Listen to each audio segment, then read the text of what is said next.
Right, come here, Punch Out Boxing. Delighted to be here with Frank Smith. I was about to call you Uncle Frank, but I'm actually older than you. I am an uncle though, so wouldn't be wrong. Okay, yeah, wouldn't seem right. I'll call you Frank. Is that all right? You can call me whatever you like. Frank, IG Arena Nagoya. I was waiting 4 hours outside the arena for you, Were you? and didn't see you. Were you in blacked out limousines? No, I left out the normal route. I don't know. I was there. You should have messaged me. Unfortunately, I don't have your number. If I'd known that you give your number out, I would have.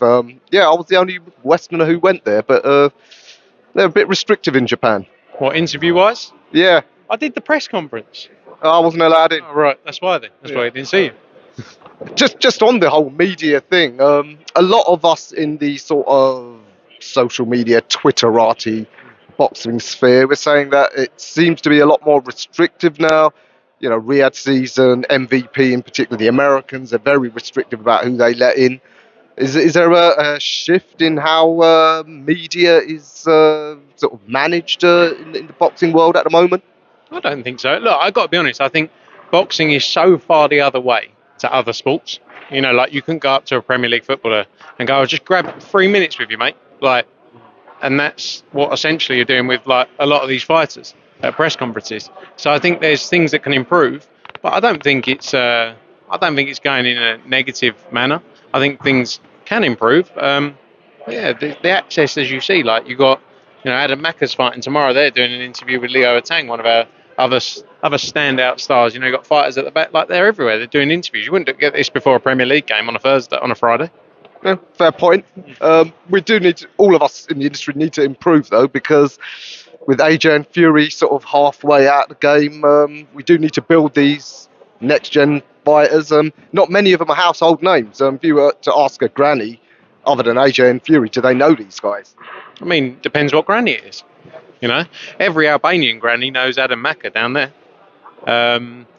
Look, it's all of our jobs to build the stars of tomorrow. It takes time, and it takes performances, it takes characters, and that's what we got to do. We got to work with characters. We've got to build fighters as they develop, and that's the job. But it's never ending. Like you say, all the stars are going. Where's the stars coming tomorrow? But look at what Dave Allen's just done. Look at what Lewis Crocker's just done in Belfast in terms of crowd. It's a process that is always evolving. Absolutely. Talking of stars, hopefully we'll see a few more sort of birthed or further their careers tomorrow. Liddard Conway has ignited the stagnant middleweight division somewhat. 100%. Look at the back and forth between them there. You got two men who truly believe they win, truly believe they can go in there and sort of change their path and direction of where they're going. It's a proper fight. It's the kind of fights we need to make more of. Two MATCHROOM fighters coming together. You got the experience of KIERON Conway. You got the youth of George Liddard. It's a proper fight that I can't wait for. Yeah. George obviously wants to move fast, but as we saw last week with Junaid, sometimes some of these youngsters, they get a rude awakening when they come up against mature men. Yeah, but you got to give him credit for doing it. And the same with Junaid. Junaid will get more fights off a performance like that, getting up in the third round, coming back to win the fourth round, getting through those 10 rounds of that fight. He'll get more plaudits, more fans off the back of that and build his profile more than he would have in a boring fight that no one's interested in. That's the reality of it. We're in sport. Sport should be about taking risks. Sport should be about taking chances and furthering yourself to the next level. Yeah, absolutely. How are you going to manage Jimmy and George sort of jostling for position, if you like, because they both want to move fast and they're both in the same division? They're not going to fight each other, are they? Anything's possible. No. Look, they're in the same training team. They've been friends for a long time.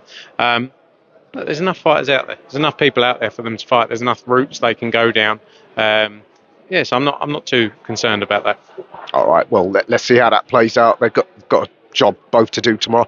A couple of the youngsters upcoming. TMA already being talked about. The greatest female talent ever. I mean, that's some accolade for someone who's just started. Yeah, I mean, look, and it's been said by probably the greatest female boxer of all time in Katie Taylor. So, who better could you ask to have that kind of view on you than Katie Taylor? No one knows more about boxing than she does. I'm excited about the journey. She's doing all the right things, Tia. She says the right things. She gets in there. She delivers unbelievable performances, and that's what we're in it for. Absolutely. Lely Buttigieg didn't expect this early in his career to have to try and sort of establish Maltese supremacy. How did you dig his opponent Shremi up? To be honest, I didn't find him myself. It was the first time I found out they were both Maltese when they came up on the stage. But look, Lely's so young, but developing. He's a big lump. He's developing. He's improving every fight. He's got a big following. I'm excited about what Lely's going to bring to the sport. Absolutely, and he's in that exciting middleweight division. Taylor Bevan, again, he's another exciting one. Huge, powerful kid in a hot division, super middleweight. Is he going to move quick? And are you looking at sort of rekindling that amateur rival with Aaron Bowen? Possibly, yeah. And we want to get him back down on the coast, get a fight down there. He's a big ticket seller, brings a lot of people everywhere he goes. And again, he's delivering performances that people want to watch. It's all about being in fights that people want to tune into. And that's what that's what Taylor has been doing. Yeah, absolutely. All right, well, let's see how all these youngsters get on. Just want to touch on something you said. We talked about fighters moving fast. Of course, tomorrow you're unveiling your new signing. Again, us in the Twitter sphere, whatever that's worth, maybe we don't know what we're talking about. The consensus is unimpressed with how Whittaker's career's moved, and maybe that's why also unimpressed with first choice of opponent. Is it Gavazi? He's a good fighter, as you said, only one defeat on his debut, but maybe it's just because he's not known. But 28 years old, an Olympian. His peers from the Olympics are already fighting world-level opponents. People like Kataev's already fought Morel. After this, next year, basically the kid's gloves got to come off for Whittaker if he's going to be that superstar. Yeah, but you have to also remember, like the last 3 years, and I've said this myself, I don't think he was matched well. I don't think he was matched well in order to develop as a fighter. So now we've got to take that pro. When you've got someone like Ben Whittaker who can be a global superstar for 5, 6, 7, 8 years, you need to build him in the right manner. It's not about just rushing straight in. It's about delivering a job for him in the right way that progresses him as a fighter. He's got Andy Lee now in his corner. I think they're going to be a perfect and a tremendous pairing together. But, this is a great test. 19-1 his opponent, WBC silver title, first major title for him. So, yeah, I kind of look at the first 3 years. He didn't learn as much as he probably could have done in those fights because the opponents weren't necessarily teaching him a lot. And that's not his fault. But he gets in there and he does what he has to do against the people he's putting against. But I think now it's about building him in the right manner, in the right fights. I think this is a perfect step for him. And we'll continue to build up through the ranks. And I think in 2027 will be the time we'll be looking at those world-type fights. Okay, so you're giving it a 2-year plan? I'm giving it 14 months of 4 fights, momentum, activity to build him into the star he should be. And I want to see him knocking people out.